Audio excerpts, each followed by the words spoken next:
You're in a room full of people, but you feel like you're watching life through glass. Everyone else seems to have received a manual for how to be human that you never got. They laugh at jokes you don't find funny, get excited about things that feel meaningless to you, and navigate social situations with an ease that feels impossible to you. You felt this way your entire life, like you're an alien studying human behavior from the outside, like you're speaking a different language even when you're using the same words. You've learned to mimic belonging, to perform connection, but deep down you wonder, why do I feel so different from everyone else? Why don't I fit anywhere? What if I told you that feeling like an outsider isn't a flaw in your programming? What if it's actually a sign that you're operating on a different frequency, one that Carl Jung recognized as essential for psychological and spiritual evolution? Your sense of not belonging might not be your problem. It might be your gift. Jung understood that some people are born to be outsiders, not by choice, but by nature. He called this the process of individuation, where certain individuals are psychologically designed to separate from the collective unconscious and develop their own authentic consciousness. While most people find comfort and identity in group belonging, in following collective norms and shared beliefs, some individuals feel an inner compulsion to question everything, to think independently, to see beyond the surface of social conventions. This isn't rebelliousness for its own sake. It's a deep psychological need to understand life from their own direct experience rather than accepting what others tell them is true. Jung saw these natural outsiders as essential for humanity's evolution. They're the ones who see what others miss, who ask the questions others are afraid to ask, who challenge systems that need to be challenged. But this gift comes with a price, the profound loneliness of never quite fitting into a world that values conformity over consciousness. Meet Elena, a 26-year-old graphic designer who has felt like an outsider since childhood. While other kids played house and followed rules, Elena questioned everything. Why do we have to sit in rows? Why can't we talk during quiet time? Why do adults say one thing but do another? Her curiosity and independence were often labeled as difficult or too sensitive. In high school, while others found their tribes through sports, clubs, or social groups, Elena felt like she was performing in a play where everyone else knew their lines but her. She could make friends, but the connections felt surface level. She could fit in when she tried, but it required exhausting amounts of energy to suppress her natural way of being. Now, as an adult, Elena finds herself successful in her career but still feeling fundamentally alone. She watches her colleagues bond over shared interests that feel trivial to her. She goes to social gatherings and feels like she's translating every interaction. She's not antisocial, she's speaking a different emotional language than most people around her. Jung discovered that natural outsiders often struggle with what he called depth versus breadth in relationships. While most people can easily form many surface-level connections, sharing interests, activities, small talk, and social pleasures, outsiders crave deeper, more meaningful exchanges that most people find uncomfortable or unnecessary. An outsider might prefer one profound conversation about life's meaning to 10 conversations about weekend plans. They'd rather explore someone's fears, dreams, and philosophical questions than discuss weather, sports, or celebrity gossip. This isn't because they think they're superior, it's because surface-level interaction feels emotionally malnourishing to them. The tragedy is that this need for depth often creates more isolation. Most people interpret the outsider's desire for meaningful connection as intensity, weirdness, or social awkwardness. The outsider learns to either suppress their natural depth or accept chronic loneliness. Neither option feels authentic or sustainable. Most natural outsiders become expert at what Jung called persona adaptation, learning to wear social masks that help them fit in enough to function. They study social cues, like anthropologists, learning to laugh at the right moments, ask the expected questions, and suppress their natural responses when they're too intense or different for the situation. But this constant adaptation is exhausting. It requires continuous monitoring of others' reactions, constant adjustment of your authentic responses, and chronic suppression of your natural way of being. The outsider comes home from social situations, feeling drained not because they're introverted, but because they've been performing a character all day instead of being themselves. The cruel irony is that the better they become at social masking, the more isolated they feel. People like the mask, but nobody knows the person underneath.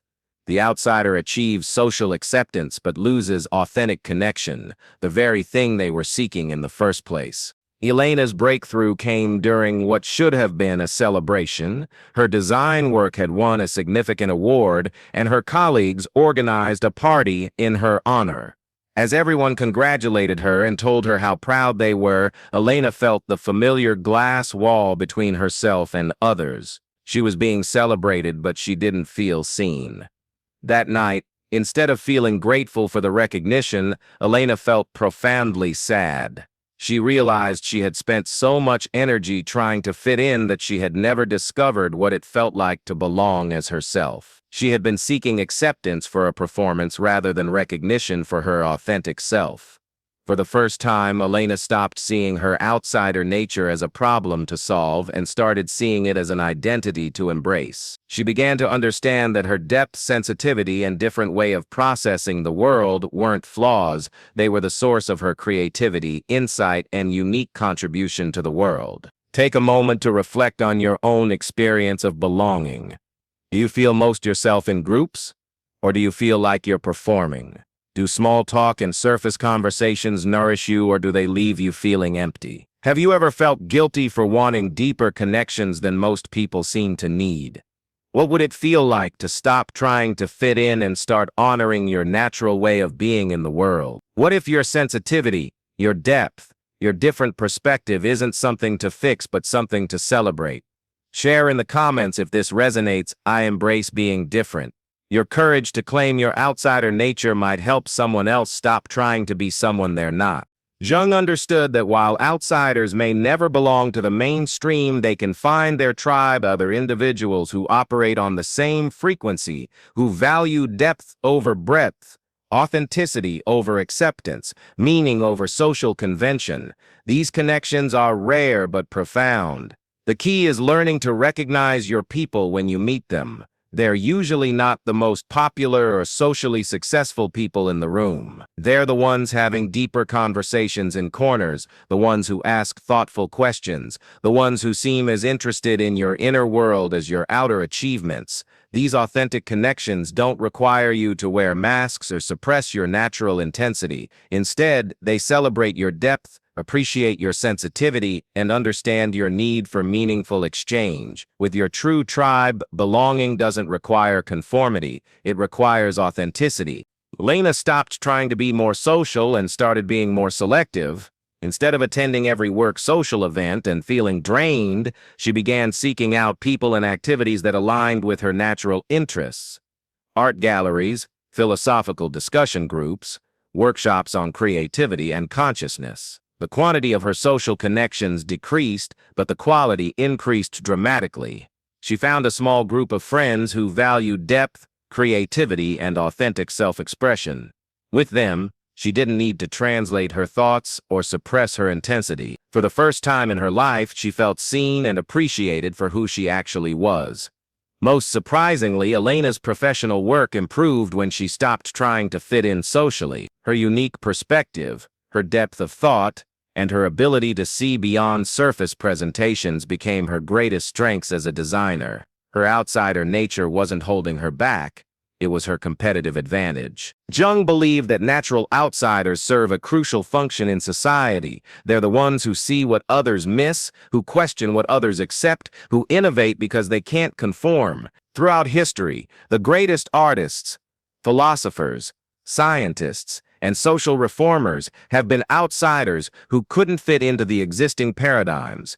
Your outsider nature isn't a disability, it's a different kind of ability. Your sensitivity allows you to perceive subtleties others miss. Your depth enables you to understand complexity others avoid. Your independence gives you permission to think thoughts others wouldn't dare consider. The world needs your different perspective, your willingness to ask uncomfortable questions, your ability to see beyond social conventions to deeper truths. Your refusal to fit in isn't stubbornness, it's service to consciousness evolution. Jung distinguished between loneliness and solitude. Loneliness is the pain of being disconnected from others, while solitude is the joy of being connected to yourself. For natural outsiders, learning to enjoy solitude becomes essential for psychological health. Solitude allows you to process your rich inner world without having to translate it for others. It gives you space to think your own thoughts, feel your own feelings, and develop your own insights without social pressure to conform or perform. In solitude, you can be completely authentic without worrying about others' comfort levels. The goal isn't to become antisocial, but to become comfortable enough with your own company that you don't seek connection from desperation or loneliness. When you're solid in your solitude, you can approach relationships from wholeness rather than need, which attracts more authentic connections. So I want to ask you something important. What if your sense of not belonging isn't evidence that something's wrong with you, but evidence that you're operating on a different, perhaps higher frequency? What if your inability to find satisfaction in surface-level connections isn't a social deficit but a spiritual gift? What if instead of trying to fit into a world that doesn't understand your depth, you created space for others who share your need for authentic connection and meaningful exchange? What if your outsider nature isn't your cross to bear but your gift to the world? Jung believed that the individual who can stand alone, who can think independently, who can resist collective pressure to conform, is essential for human consciousness to evolve. Your differentness isn't a bug in the system, it's a feature. You don't need to fit in everywhere. You need to fit into your own life authentically. You don't need everyone to understand you. You need to understand yourself. You don't need to belong to every group. You need to belong to yourself first. If this message resonated with your experience of feeling different, of never quite fitting in, let me know in the comments by writing "I belong to myself." Subscribe for more content about psychology, authenticity, and the courage to be different in a world that rewards conformity. Remember, the world doesn't need another copy of everyone else. The world needs the original you, with all your depth, sensitivity, and different way of seeing. Your outsider nature isn't your limitation, it's your liberation.